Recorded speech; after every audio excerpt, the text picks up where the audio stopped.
నేను చేస్తాను, మీ తర్వాత కర్తవ్యాన్ని నేను చేస్తాను అని అన్నారు.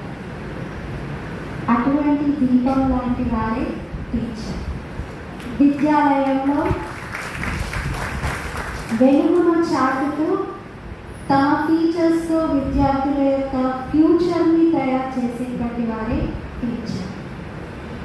టీచర్ అనేది ఒక నోబెల్ ప్రొఫెషన్, చాలా హానరబుల్ పొజిషన్.